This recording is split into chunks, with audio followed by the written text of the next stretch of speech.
AR math explorer এই YouTube চ্যানেলে আমি প্রত্যেককে ওয়েলকাম জানাই। অত্যন্ত আনন্দের সঙ্গে জানাচ্ছি আজকে আমরা একটা নতুন সেগমেন্ট শুরু করতে চলেছি। সেগমেন্টটা মেনলি রিলেটেড হচ্ছে এমএসসি এন্ট্রান্স এবং বিভিন্ন কম্পিটিটিভ এক্সামসের উপরে। আমি বিভিন্ন স্টুডেন্টসদের কাছ থেকে রিকোয়েস্ট পাচ্ছিলাম যে যদি একটা এমএসসি এন্ট্রান্স বা SET NET GATE School Service Commission এইগুলোর পুরো টপিকটাকে কভার করে যদি একটা টিউটোরিয়াল ফর্ম করা যায়, তো আমরা সেই জন্য আজকে একটা নতুন সেগমেন্ট শুরু করছি, যেটার আমরা বিভিন্ন লেকচারগুলোতে আমরা বিভিন্ন টপিককে কভার করব।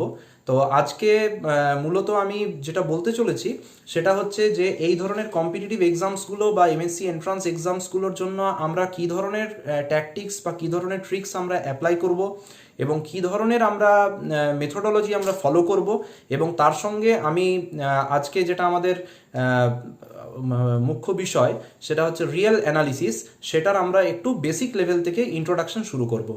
আশা করি তোমাদের প্রত্যেকের ভালো লাগবে। তাহলে চলো শুরু করা যাক। তোমরা স্ক্রিনে দেখতে পাচ্ছ আমি একটা ফরম্যাট রেডি করে দিয়েছি, তো প্রত্যেককে বলবো সেই ফরম্যাটটা একটু দেখে নিতে। আমাদের দেখো এমএসসি এন্ট্রান্স যে এক্সামগুলো হয় বিভিন্ন রকমের ইউনিভার্সিটি আমাদের ওয়েস্ট বেঙ্গলে আছে, এবং প্রত্যেকটা ইউনিভার্সিটি এন্ট্রান্স এক্সাম কন্ডাক্ট করে প্রায়। এছাড়াও আমাদের বিভিন্ন আরও এক্সামস আছে যেগুলোর সিলেবাসটা মূলত আন্ডার গ্র্যাজুয়েট লেভেল থেকেই সেট করা হয়, এবং আন্ডার গ্র্যাজুয়েট লেভেলের সাথে সাথে কিছু কিছু টপিকের পোস্ট গ্র্যাজুয়েট লেভেলেরও কিছু টপিক কম্বাইন করে আরও বিভিন্ন এক্সামগুলো কন্ডাক্ট করা হয়। তো আমি সেগুলো সম্বন্ধে আজকে ডিটেলসে বলবো। প্রথমেই দেখো তোমরা এন্ট্রান্স এক্সামিনেশনের যে কথাগুলো বলেছি তার মধ্যে আমি কিছু মেন এক্সামসের কথা বলেছি, এছাড়াও আরও অনেক এক্সামস হয়। মূলত হচ্ছে আমাদের যেটা আন্ডার গ্র্যাজুয়েট লেভেলে সব থেকে বেশি টার্গেট থাকে সেটা হচ্ছে IIT jam, that is IIT joint admission test. এটা আমরা ম্যাথামেটিক্সের জন্য আমরা অনেক সময় দিয়ে থাকি। এছাড়া থাকে প্রেসিডেন্সি ইউনিভার্সিটির যে পরীক্ষা হয়, বিশ্বভারতীর পরীক্ষা, যাদবপুর ইউনিভার্সিটির পরীক্ষা, বা বেনারস হিন্দু ইউনিভার্সিটি, আইএসএম ধানবাদ, এগুলোর জন্য সেপারেটলি পরীক্ষা অনেক সময় নেওয়া হয়। তো সেগুলোর সাথে সাথে এছাড়া লেখাই আছে দেখো all other university entrance examinations, সেগুলো আমাদের একটা টার্গেট তো থাকেই। এছাড়া কিছু এক্সামিনেশনস থাকে যেগুলো আমরা অনেক সময় অল ইন্ডিয়া বেসিসে বা স্টেট লেভেলে আমরা কম্পিট করে থাকি স্কলারশিপ পাওয়ার জন্য বা স্টাইপেন্ড পাওয়ার জন্য, অথবা পিএইচডি করার জন্য, বা অনেক সময় এমটেক করার জন্য। তো সেই ধরনের কিছু কম্পিটিটিভ এক্সামসের কথা আমি বলেছি, সেটা তোমরা একটু দেখতে পারো। স্কুল সার্ভিস কমিশন, আমি মেনলি এখানে West Bengal School Service Commission এবং পাবলিক সার্ভিস কমিশনের কথা বলবো। এছাড়া National Board for Higher Mathematics, এটাও একটা এক্সামিনেশন হয় স্কলারশিপের। গেট এক্সামিনেশন, ঠিক আছে, Graduate Aptitude Test in Engineering. এছাড়া হয় ন্যাশনাল এলিজিবিলিটি টেস্ট এবং স্টেট এলিজিবিলিটি টেস্ট। এগুলো মূলত লেকচারারশিপ এবং জুনিয়র রিসার্চ ফেলোশিপ, এগুলোর জন্য আমরা অনেক সময় দিয়ে থাকি। এখন এই ধরনের এক্সামসগুলো দিতে গেলে আমাদেরকে সবসময় একটু মনে রাখতে হবে যে আমরা যেন একটা প্রপার একটা সিস্টেমেটিক একটা রুটিনের মধ্যে দিয়ে যাই। তো সিস্টেমেটিক রুটিন বলতে যেটা প্রথমেই আমাদের আসে সেটা হচ্ছে সিলেবাসটা সম্বন্ধে আমাদের প্রত্যেকেরই জানার খুব দরকার। তো সিলেবাসটা সম্বন্ধে জানতে গেলে আমাদের জানতে হবে যে একটা কমন সিলেবাস আমরা প্রথমে টার্গেট করব। কমন সিলেবাস মানে যেটা সব জায়গাতে কাজে লাগবে। সেই কমন সিলেবাসটা কভার করার পরে তারপরে কিছু স্পেশাল টপিক থাকে যেগুলো একটা পার্টিকুলার এক্সামকে আমরা ফোকাস করে পরে অনেক সময় পড়াশোনা করে থাকি। তো এখন এই ধরনের যে টপিকগুলো আছে সেই টপিকগুলো দেখো তোমাদের স্ক্রিনে তোমরা দেখতে পাচ্ছ।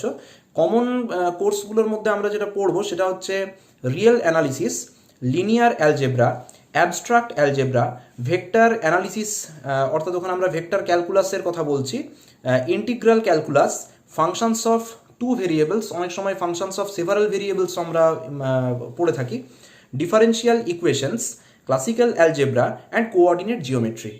আর তোমাদের এছাড়া স্পেশাল কিছু কিছু পোর্শন হয়তো পড়তে হতে পারে, যেমন আমি লিখে দিয়েছি ওখানে দেখবে ফাংশনাল অ্যানালিসিস গেট এক্সামের জন্য পড়তে হয়, numerical analysis, partial differential equations, calculus of variations, classical mechanics, linear integral equations, probability statistics, topology, complex analysis, এগুলো মূলত ন্যাশনাল এলিজিবিলিটি টেস্ট বা অন্যান্য যে এক্সামসগুলো আছে সেগুলোকে টার্গেট করে অনেক সময় আমাদের পড়তে হয়। এবং এটার জন্য একটা আমি কথা বলে দিই, এই স্পেশাল সেগমেন্টের আন্ডারে যেগুলো আছে তার মেজরিটিটাই আমরা খুঁজে পাই পোস্ট গ্র্যাজুয়েট লেভেলে। ফলে যারা পোস্ট গ্র্যাজুয়েশন কমপ্লিট করে ফেলেছো তাদের জন্য এই ধরনের মানে টপিকগুলো কভার করাটা বেটার হবে। যারা আন্ডার গ্র্যাজুয়েট লেভেলে আছো তারা চেষ্টা করবে সবসময় যে বেসিকটাকে আগে ক্লিয়ার করে নেওয়ার। নেক্সট এবারে আমরা যে জায়গাটাতে আসবো সেটা হচ্ছে মানে একটা দেখো, একটা এন্ট্রান্স এক্সামকে যদি আমাকে ক্র্যাক করতে হয় তার তো কোনো প্রপার মানে হার্ড অ্যান্ড ফাস্ট কোনো রুল থাকতে পারে না। তো প্রত্যেক মানুষের একটা পরিশ্রম করার ধরন বা প্রত্যেক মানুষের মানে প্রিপারেশনের যে মেথড সেটা প্রত্যেকের ডিফারেন্ট হয় এবং প্রত্যেকেরই একটা ওয়ে অফ সাকসেসও ডিফারেন্ট হয়। তো কোনো ফিক্সড একটা রাস্তা বলে দেওয়া যায় না যে এই রাস্তাটাতে গেলেই সাফল্য পাওয়া যাবে। তবে সাধারণভাবে শিক্ষকতার জীবনে আমি বিভিন্ন ছাত্রদের সঙ্গে ইন্টারাকশন করে যেটা বুঝেছি যে যারা মানে সাকসেস পাচ্ছে তাদের মূলত কিছু কিছু কোয়ালিটিস থাকে। তো সেই কোয়ালিটিসগুলো ডেভেলপ করার জন্য আমি একটা দেখো চেষ্টা করেছি একটা ফরম্যাট একটা রেডি করার। তো সেটা হচ্ছে যখনই তুমি কোনো একটা এন্ট্রান্স ক্র্যাক করতে যাচ্ছ, স্পেশালি ম্যাথামেটিক্সের মতন যখন সাবজেক্টে তুমি একটা এন্ট্রান্স দিতে যাচ্ছ, তোমাকে মনে রাখতে হবে তোমার কিন্তু কিছু স্পেসিফিক ইন্টেলিজেন্সকে তোমাকে গ্র্যাজুয়েশনের একদম প্রথম দিন থেকে ডেভেলপ করতে হবে। যেমন ধরো ইন্টেলিজেন্স বলতে একটা হচ্ছে গ্রাফিক্যাল ইন্টেলিজেন্স, অর্থাৎ কোনো একটা টপিকের উপরে তুমি যখন পড়াশোনা করছো সবসময় চেষ্টা করতে হবে তার তুমি জিওমেট্রিক্যাল ইন্টারপ্রিটেশন, তার তুমি গ্রাফিক্যাল ডেমনস্ট্রেশন এগুলোকে তুমি কতটা বুঝতে পারছো বা করতে পারছো। নেক্সট হচ্ছে লজিক্যাল ইন্টেলিজেন্স। অনেক সময় কি হয়, অনেক সামে বিভিন্ন রকমের লজিক অ্যাপ্লাই করা থাকে, যে লজিকগুলো হয়তো একদম স্ট্রেট ফরওয়ার্ড অ্যাপ্লিকেশন অনেক সময় হয় না, অনেক সময় দেখা যাচ্ছে কম্প্রিহেনশনের উপরে অনেকটা ডিপেন্ড করে।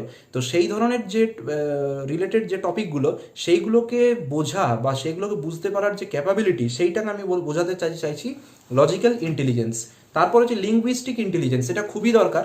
যদি তুমি একটা কম্পিটিটিভ এক্সামস ক্র্যাক করতে চাও তাহলে এক্সামের কোয়েশ্চেন পেপারটাকে প্রথমে তোমাকে কোয়েশ্চেনটা তো পড়তে হবে, পড়ে পড়ে বুঝতে হবে। তাহলে কোনো একটা ল্যাঙ্গুয়েজকে খুব ভালোভাবে পড়তে পারা এবং বুঝে পড়ে তার বেসিসে অ্যান্সার করতে পারা, এই ইন্টেলিজেন্সটা কিন্তু খুব দরকার। এবং লাস্টে আমি যেটা লিখেছি ডাইমেনশন, আমার মনে হয়েছে যে ডাইমেনশন সম্বন্ধে specially 2 dimensional coordinate geometry, 3 dimensional coordinate geometry, tensor, তারপর তোমার টোপোলজি, বিভিন্ন রকমের ফাংশনাল অ্যানালিসিসের স্পেস, এই সব জায়গাগুলোকে বোঝার জন্য কিন্তু ডাইমেনশন সম্বন্ধে খুব একটা ক্লিয়ার আইডিয়া আমাদের খুব দরকার। নেক্সট আমার যেটা মনে হয়েছে সেটা হচ্ছে একটা থিঙ্কিং পাওয়ার ডেভেলপ করা খুব দরকার, যেটা হয়তো একদিনে তোমার হবে না, কিন্তু প্রত্যেক দিন প্র্যাকটিস করতে করতে এই জায়গাগুলো তোমাকে কিন্তু আয়ত্ত করে ফেলতে হবে। এবং ম্যাথামেটিক্সের ফুল আন্ডার গ্র্যাজুয়েট এবং পোস্ট গ্র্যাজুয়েটের কোর্সগুলোর মধ্যে এইগুলো কিন্তু মানে হিডেন ফর্মে এইগুলো আমরা খুঁজে পাই। যেমন হচ্ছে তোমার কনভার্জেন্ট থিঙ্কিং, ডাইভার্জেন্ট থিঙ্কিং এবং ডিপ থিঙ্কিং, অর্থাৎ কোনো একটা বিষয় মানে বিষয়কে বহুভাবে না ভেবে যদি আমরা জাস্ট এককভাবে ভাবতে পারি বা একটা ওয়েতে যদি আমরা ভাবতে পারি তো সেটাকে আমরা বলতে পারছি ওখানে কনভার্জেন্ট থিঙ্কিং। ডাইভার্জেন্ট থিঙ্কিং মানে আমি বোঝাতে চেয়েছি যে যদি আমরা বিষয়টাকে বিভিন্নভাবে ভাবতে পারি, মানে মাল্টিপল ওয়েতে যদি আমরা ভাবতে পারি, সেটা হচ্ছে ডাইভার্জেন্ট থিঙ্কিং। যেমন কোনো একটা ধরো থিওরাম আছে, সেই থিওরামটার প্রুফ তুমি হয়তো দেখা যাচ্ছে 3-4 রকমভাবে করতে জানো, তো 3-4 রকমভাবে শিখে রাখাটা কিন্তু একটা আর্ট, এটা একটা তোমার একটা ট্যালেন্ট বলতে পারো। তো সেইটা হচ্ছে ডাইভার্জেন্ট থিঙ্কিং। আর ডিপ থিঙ্কিং মানে হচ্ছে কোনো একটা থিওরামের তুমি স্পেশালি এগুলো আমরা পিওর ম্যাথামেটিক্সের অ্যাবস্ট্রাক্ট অ্যালজেব্রা বা আমাদের টোপোলজি বা কমপ্লেক্স অ্যানালিসিস এই ধরনের পার্টগুলো বা রিয়েল অ্যানালিসিস এই ধরনের পার্টগুলোর ক্ষেত্রে আমাদেরকে অনেক ডিপ থিঙ্কিং করতে হয়।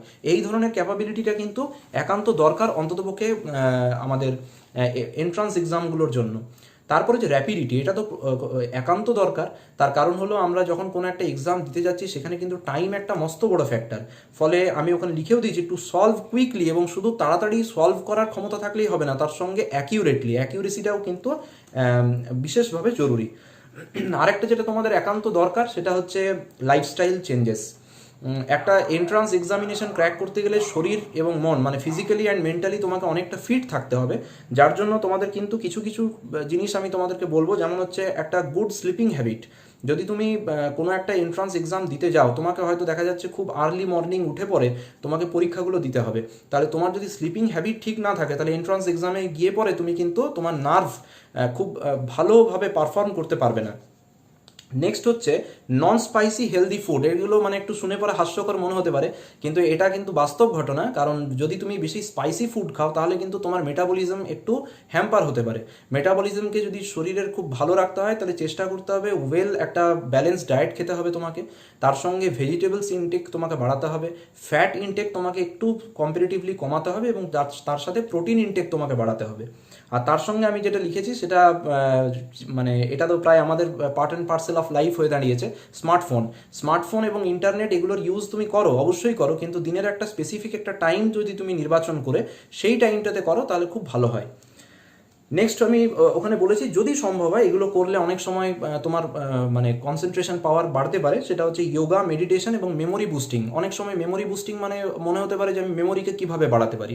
মেমোরি তো এমনি এমনি বাড়বে না, তোমাকে যেটা করতে হবে সেটা হচ্ছে পুরনো পড়াকে কিছু রিভিশন করতে হবে। রিভিশন করার সাথে সাথে সেগুলোকে তোমাকে আবার মানে একটু মনে করার চেষ্টা করতে হবে। এইগুলো করলে আমার মনে হয় অনেকটা তুমি তাড়াতাড়ি মানে এমএসসি এন্ট্রান্স ক্র্যাক করার দিকে তুমি তাড়াতাড়ি পৌঁছতে পারবে। এখন আমরা যে জায়গাটাতে যেতে চলেছি সেটা হচ্ছে আজকের খুব ইম্পর্ট্যান্ট একটা টপিক, নাম হচ্ছে রিয়েল অ্যানালিসিস। রিয়েল অ্যানালিসিস মানে দেখো আমি যেটা বারবার বলে থাকি সেটা হচ্ছে অ্যানালিসিস মানে হচ্ছে কোনো একটা পার্টকে ছোট ছোট পার্টে স্প্লিট করে সেটা নিয়ে ডিসকাশন করা। তো সেটা হচ্ছে অ্যানালিসিস। এখন রিয়েল অ্যানালিসিস মানে হচ্ছে রিয়েল নাম্বার সিস্টেমের উপরে যদি আমরা সেই কাজটা করতে থাকি তাহলে সেটাকেই আমরা মূলত রিয়েল অ্যানালিসিস বলবো। তো রিয়েল অ্যানালিসিসের যেটা আমি প্রথমেই কিছু আমি পয়েন্টস ওখানে লিখতে শুরু করেছি। আজকের ক্লাসটাতে হয়তো এমসিকিউ সলভ করা সম্ভব হবে না, আজকে আমি জাস্ট একটু ইন্ট্রোডাকশনটা বলে দিচ্ছি তোমাদেরকে। ন্যাচারাল নাম্বারস মানে আমরা জানি 1 2 3 ডট ডট ডট এরকম করে যে নাম্বারগুলো আপ টু ইনফিনিটি চলতে থাকে তাকে ন্যাচারাল নাম্বারস বলা হয়, এবং স্লাইডে তোমরা দেখতে পাচ্ছ সেটাকে আমরা ক্যাপিটাল এন দিয়ে ডিনোট করেছি। নেক্সট হচ্ছে ওয়েল অর্ডারিং প্রপার্টি। এটা কিন্তু খুব একটা ইম্পর্টেন্ট প্রপার্টি, জায়গাটা তুমি একটু খুব ভালোভাবে মনে রাখবে। সেটা হচ্ছে যদি আমরা কোনো একটা সেট অফ ন্যাচারাল নাম্বারসের একটা নন এমটি সাবসেট নিই তাহলে বলছে সব সময় সেই নন এমটি সাবসেটের একটা লিস্ট এলিমেন্ট থাকবে। এটাই হচ্ছে ওয়েল অর্ডারিং প্রপার্টি। অর্থাৎ ক্যাপিটাল এন এর যদি একটা সাবসেট আমরা ক্যাপিটাল এস নিয়ে থাকি তাহলে সেই ক্যাপিটাল এস এর একটা সবসময় স্মল ইউ বলে এলিমেন্ট থাকবে, যেটা আদার যে কোনো এলিমেন্ট স্মল এস এর থেকে সেটা সবসময় ছোট হবে। এখন নেক্সট হচ্ছে প্রিন্সিপাল অফ ইন্ডাকশন। এটা আমাদের ক্লাস 11 যখন পড়েছিলাম তখন আমরা প্রত্যেকেই দেখেছি। প্রিন্সিপাল অফ ইন্ডাকশনকে আমি একটু অন্যভাবে বলার চেষ্টা করেছি, যেটা আমাদের আন্ডার গ্রাজুয়েটের বইগুলোতেও এইভাবেই এক্সপ্লেন করা থাকে।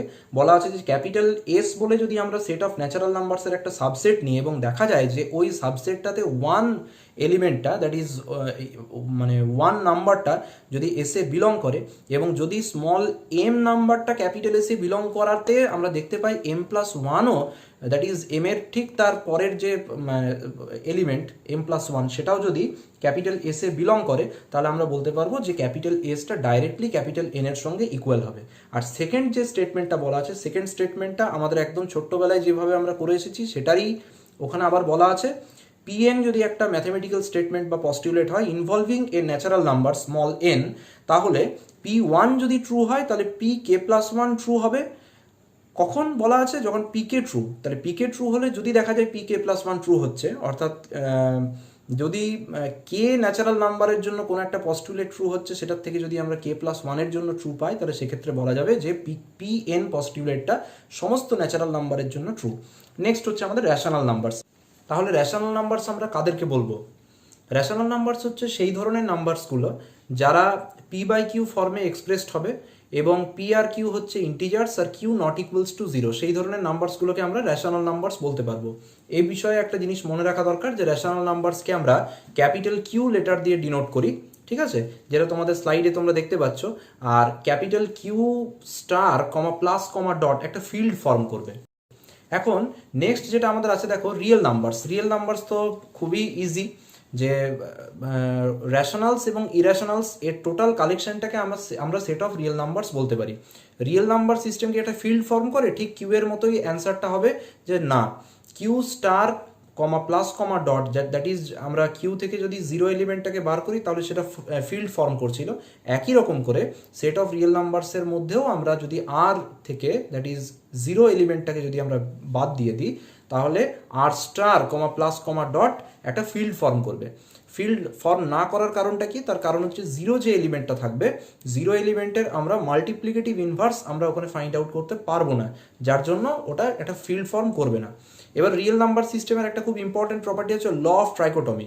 ল অফ ট্রাইকোটমি ওখানে কি বলা আছে? বলছে যদি স্মল এ আর স্মল বি দুটো রিয়েল নাম্বার হয়, তাহলে সেই দুটো রিয়েল নাম্বারের মধ্যে তিনটের মধ্যে যে কোনো একটা রিলেশন কিন্তু হোল্ড করতেই হবে। সেটা হচ্ছে আইদার এ লেস দ্যান বি হবে, অথবা এ ইকুয়ালস টু বি হবে, অথবা এ গ্রেটার দেন বি হবে। এই তিনটের মধ্যে একটা কিন্তু হোল্ড করতে হবে। একদম ফাইনালি যেটা আমরা দেখতে পাচ্ছি, অ্যাবসলিউট ভ্যালু বা মডিউলাসের আমরা ডেফিনিশন লিখেছি, mod X equals to X যখন X greater than zero, equals to হচ্ছে মাইনাস এক্স যখন এক্স লেস দ্যান জিরো, আর জিরো যখন এক্স ইকুয়ালস টু জিরো।